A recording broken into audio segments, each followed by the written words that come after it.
She told me, "You don't need to know where I'm going. Trust me." Then her brother sent me a photo of her sitting on some guy's lap at a house party. I didn't argue. I just blocked her. The next morning, she was screaming in my office lobby. Hey viewers, before we move on to the video, please make sure to subscribe to the channel and hit the like button if you want to see more stories like this. Thanks. I remember the smell of her perfume hanging heavy in the hallway. It was that expensive stuff I'd bought her for Christmas, the kind that smelled like vanilla and smoke. Usually, I love that smell. That night, it just made my stomach turn. It was 9:30 p.m. on a Friday. I had just finished a 60-hour week at the firm. My eyes were burning, my back ached, and all I wanted was to order a deep dish pizza, crack open a beer, and watch a mindless action movie with my girlfriend of 3 years, Sarah. But Sarah had other plans. She came out of the bedroom looking like a weapon. She was wearing a dress I hadn't seen before, something short, black, and backless that clung to her in a way that screamed single and looking. She was fixing an earring, not even looking at me. "You look nice," I said from the couch, though the words tasted like ash. "Where are you headed?" "Just out," she said, grabbing her clutch. "Out where?" I asked, trying to keep my voice casual. "Like, to a bar? A club? Are you meeting the girls?" She finally looked at me. It wasn't a look of affection. It was that tired, condescending look she'd perfected over the last 6 months. The look that said I was a boring, suffocating anchor in her exciting life. "God, Mark, why does it always have to be an interrogation?" she sighed, rolling her eyes toward the ceiling. "I'm going to a house party. A friend of a friend is hosting." "Which friend?" I pressed. "Is it Jessica? Because Jessica is in Cabo this weekend." She froze for a split second, then recovered with a scoff. "No, it's not Jessica. You don't know them. It's some people from my old marketing job." I stood up. My gut was screaming at me. "Sarah, you're dressed for a nightclub, not a house chill. And you won't tell me whose house it is? That's weird, right? That's objectively weird." She walked over to me, but she didn't hug me. She just poked me in the chest with a manicured finger. "This is exactly why I don't invite you to these things," she said, her voice dripping with venom. "You kill the vibe. You get all territorial and insecure. I need space to breathe, Mark. I need to be Sarah, not just Mark's girlfriend. I just want to know where you are in case of an emergency," I said, trying to be reasonable. "That's basic relationship stuff." She laughed. It was a cold sound. "You don't need to know where I'm going," she said, emphasizing every word like she was speaking to a toddler. "You just need to trust me." "Can you do that? Can you be a man and just trust your girlfriend?" She checked her phone. "My Uber is here." "Sarah, if you walk out that door without telling me where you're going, we have a problem." "We already have a problem, Mark. It's called your insecurity. Don't wait up." She didn't kiss me goodbye. She just turned on her heel, the black dress swishing around her thighs, and walked out the door. I heard the lock click, and then the sound of heels fading down the hallway. I stood there in the silence of the apartment I paid for, surrounded by the furniture I bought, feeling like the biggest idiot on the planet. I almost ran after her. I almost begged her to stay, but I didn't. I just sat back down on the couch. I didn't order the pizza. I just stared at the blank TV screen, waiting for the other shoe to drop. The silence in the apartment was deafening. I tried to distract myself with video games, but I couldn't focus. I tried to read, but the words swam on the page. At around midnight, I almost texted her. I typed out, "Hope you're having fun. Just let me know you're safe." Then I deleted it. She had told me to trust her. She had weaponized that word. If I texted her, I was proving her right, that I was the insecure, nagging boyfriend. So I forced myself to put the phone face down on the coffee table. I must have dozed off around 1 a.m. I woke up to the sound of buzzing. Violent, repeated buzzing against the wood of the table. I groaned, rubbing my face. I looked at the clock. 1:42 a.m. I picked up the phone, expecting a drunk text from Sarah asking for a ride or telling me she was crashing at a girlfriend's place. It wasn't Sarah. It was Dave. Dave was Sarah's older brother. He and I were actually close. We played Call of Duty together on Tuesday nights. I helped him fix his deck last summer. He was a solid guy, a union electrician who hated drama and loved his family. He had told me once, after a few too many beers, that he didn't know how I put up with Sarah's princess complex. There were 3 messages from Dave. Dave, 1:40 a.m. Bro, Dave, 1:41 a.m. I'm so sorry. I told her to cut it out, but she's wasted. Dave, 1:42 a.m. Don't shoot the messenger. You deserve better than this trash. Then, an image file. My heart hammered against my ribs like a trapped bird. My thumbs hovered over the screen. I didn't want to open it. I knew that once I opened it, my life as I knew it was over. The trust she demanded would be exposed for what it was, a lie. I tapped the image. It was taken in a dimly lit living room. The resolution was high enough to see everything clearly. There were red Solo cups everywhere. It was definitely a party. In the center of the frame, on a beige love seat, was Sarah. She wasn't just talking to a guy. She wasn't just dancing near a guy. She was straddling him. She was sitting squarely on his lap, her black dress hiked up high on her thighs. Her arms were wrapped tight around his neck, her face buried in the side of his neck, laughing. The guy, some generic dude in a backwards baseball cap, had one hand holding a beer and the other hand resting comfortably, possessively, on her lower back. They looked like a couple. They looked like they had been together for years. I zoomed in on her face. Her eyes were half closed. She looked euphoric. She looked completely unburdened by the existence of a boyfriend who paid her rent and listened to her vent about her coworkers every night. I stared at the photo for a long time, maybe 5 minutes. I expected to cry. I expected to feel that hot, screaming rage where you want to punch a wall. But I didn't feel any of that. Instead, I felt a sudden, icy calm wash over me. It was the feeling of a fever breaking. The confusion was gone. The gaslighting, the "you're insecure," the "trust me," the "it's just a friend," it all evaporated. I wasn't crazy. I wasn't insecure. I was right. I saved the photo to my camera roll. I took a screenshot of Dave's texts, just in case she tried to lie and say it was an old photo. Then I stood up. I didn't scream. I didn't throw a vase.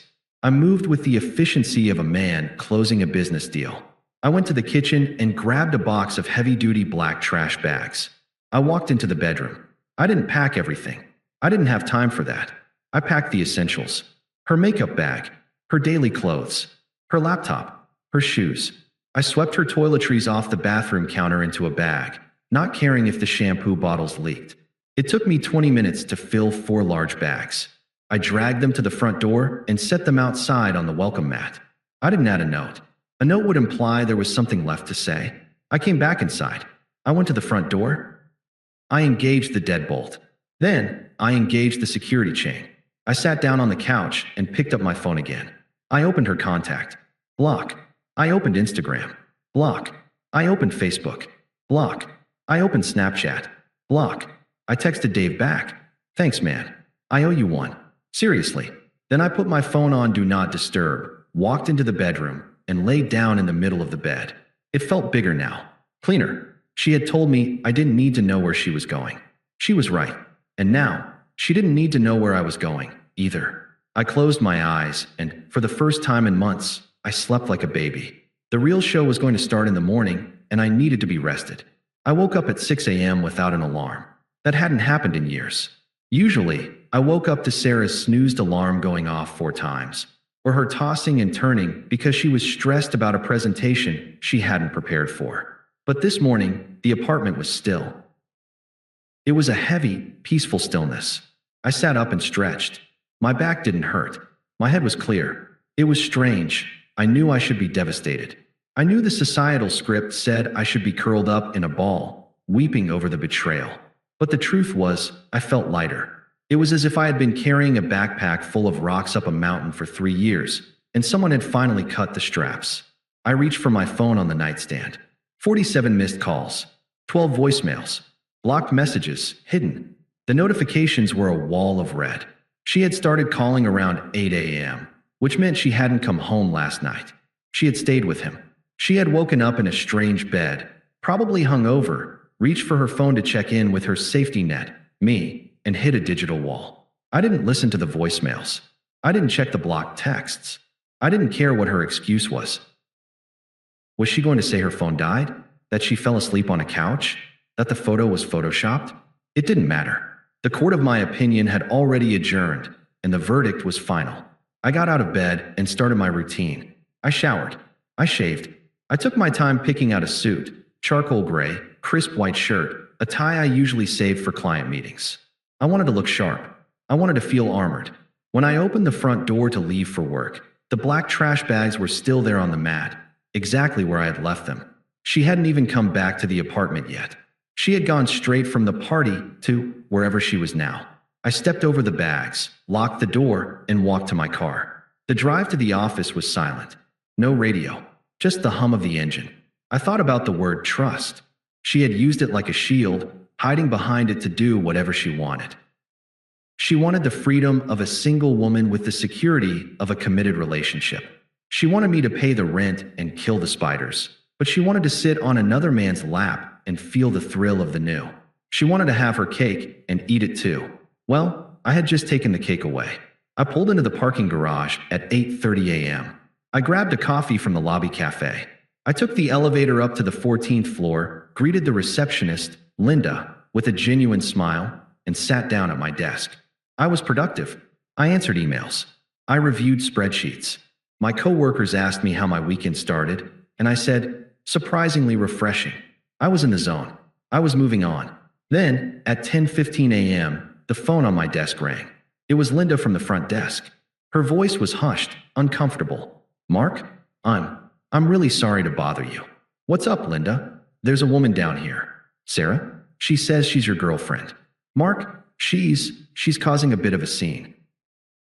She's demanding to see you. She says it's a medical emergency, but… Linda paused. She doesn't look injured. She just looks upset. I sighed. I looked at the spreadsheet on my screen. I really didn't want to deal with this. Is security there? I asked. Jeff is standing by, yes.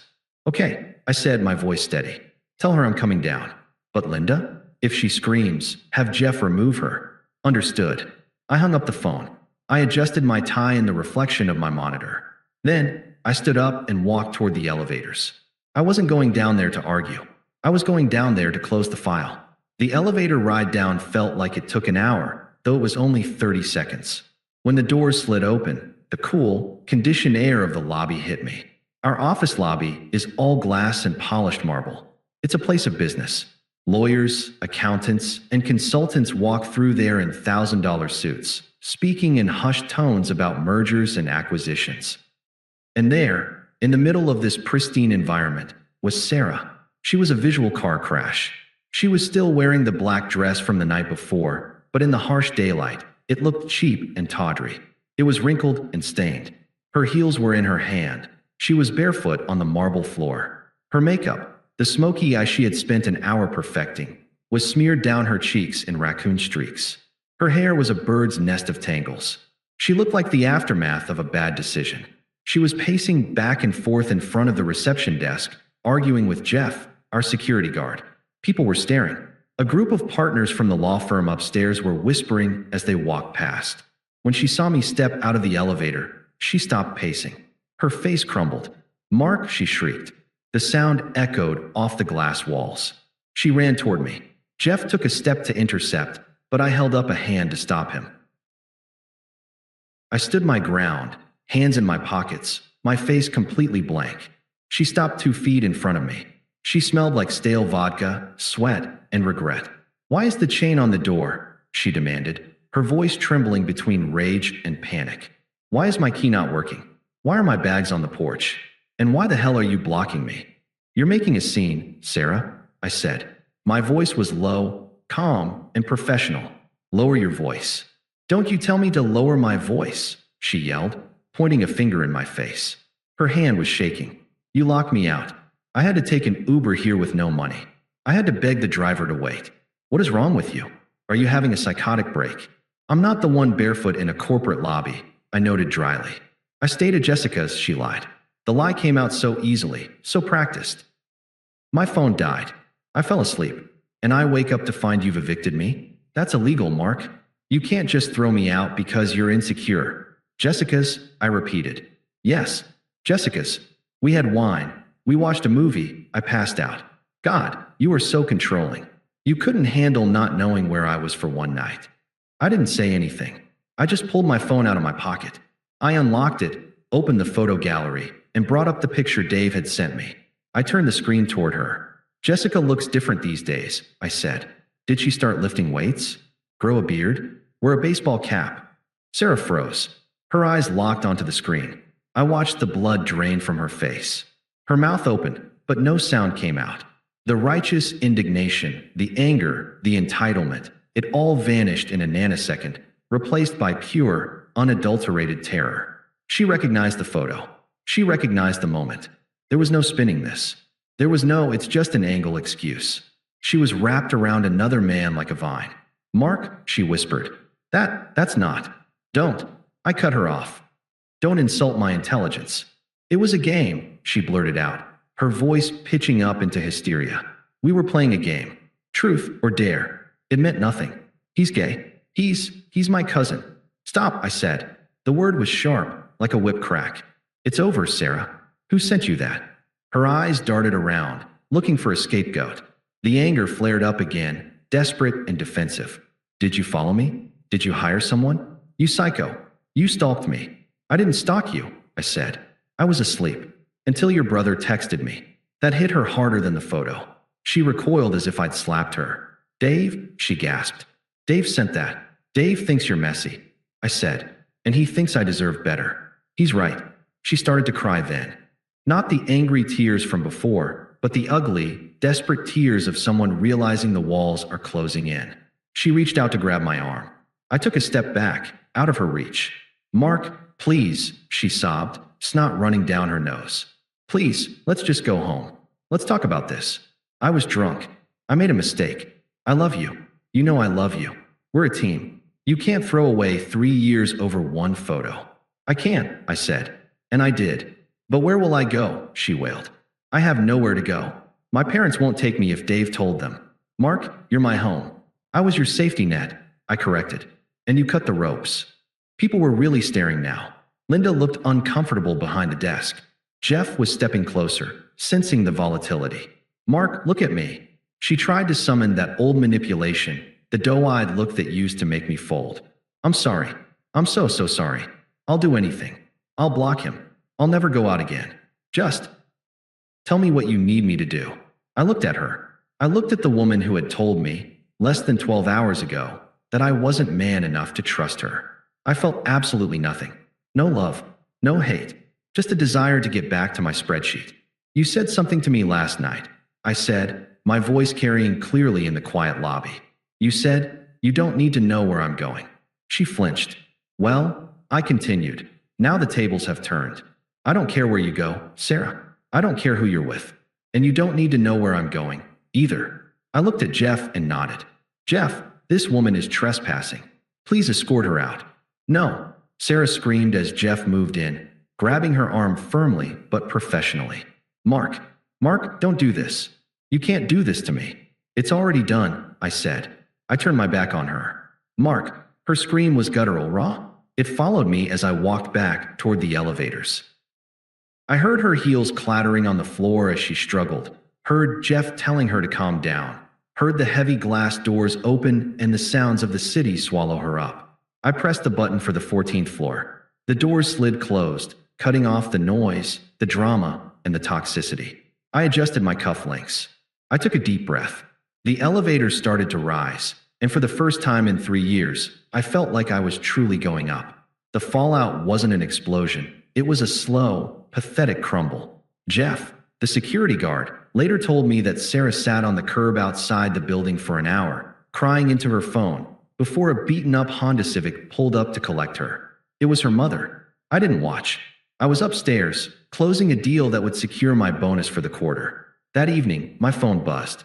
It was Dave. "Dave, 6:30 p.m., she's at Mom and Dad's. Mom is crying. Dad is furious.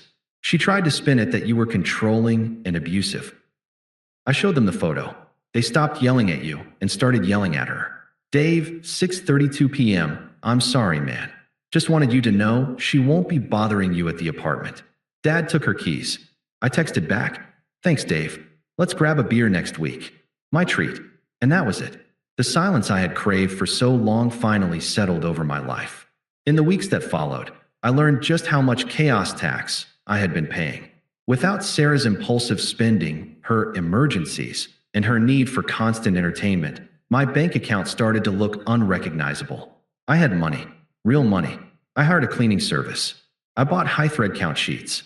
I started sleeping 8 hours a night. The dark circles under my eyes vanished. My coworkers noticed. They said I looked 10 years younger. Meanwhile, through the grapevine of mutual friends I hadn't blocked, I heard about Sarah's trajectory. The guy from the party? His name was Kyle. He was a 24-year-old aspiring DJ who slept on a mattress on the floor. He ghosted Sarah 2 days after she showed up at my office. Apparently, he was looking for a fun night, not a homeless girlfriend with baggage. Sarah tried to spin a narrative on social media, vague posts about toxic men and finding yourself, but nobody bought it. In our circle, reputation is currency, and she was bankrupt.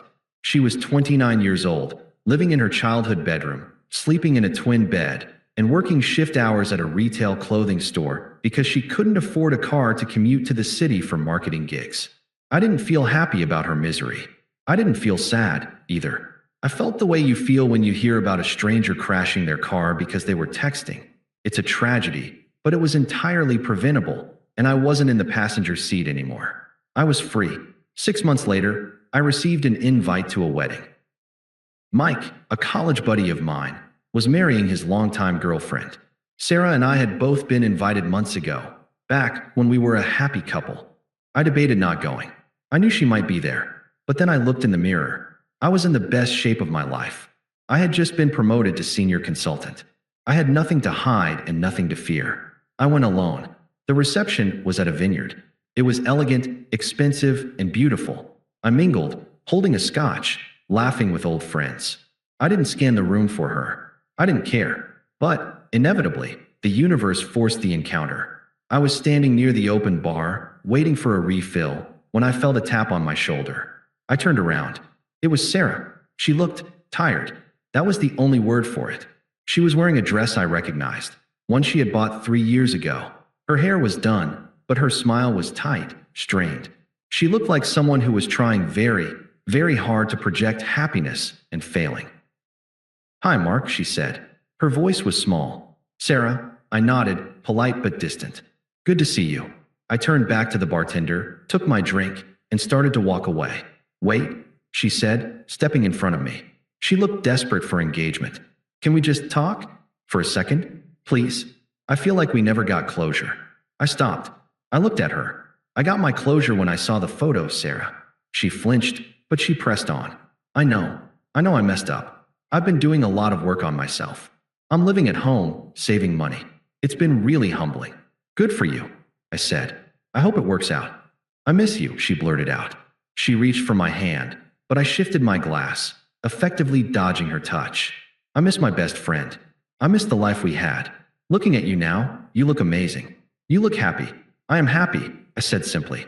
"Is there?" She bit her lip, looking up at me with those eyes that used to work on me. "Is there any world where we grab a coffee? Just to catch up? I'm not that girl anymore, Mark. I learned my lesson. I realized that what I was looking for out there, I already had it at home." I looked around the room.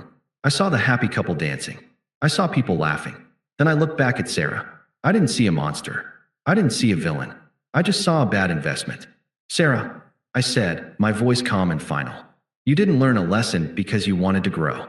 You learned a lesson because you lost. You traded a man who would have given you the world for a guy who wouldn't even give you a ride home the next morning." She opened her mouth to argue, tears welling up in her eyes. "Mark, that's not fair. It's facts," I said. "You told me to trust you. And I do trust you now. I trust that you will always chase the next shiny thing. And I trust that I'm better off without it." I took a sip of my scotch. "I don't hate you, Sarah. I just don't need you. Excuse me." I stepped around her. I didn't look back to see if she was crying. I didn't look back to see if she was angry. I walked across the dance floor toward Dave, who was waving me over from a table of friends. He handed me a beer and clapped me on the back. "Who was that?" a friend asked, glancing at the woman standing alone by the bar. "Nobody," I said, clinking my glass against Dave's. "Just someone I used to know." The music swelled, the laughter rose, and I didn't think about her for the rest of the night. Thanks for watching. Make sure to subscribe to the channel and hit the like button. What do you think about this story? Share it in the comments.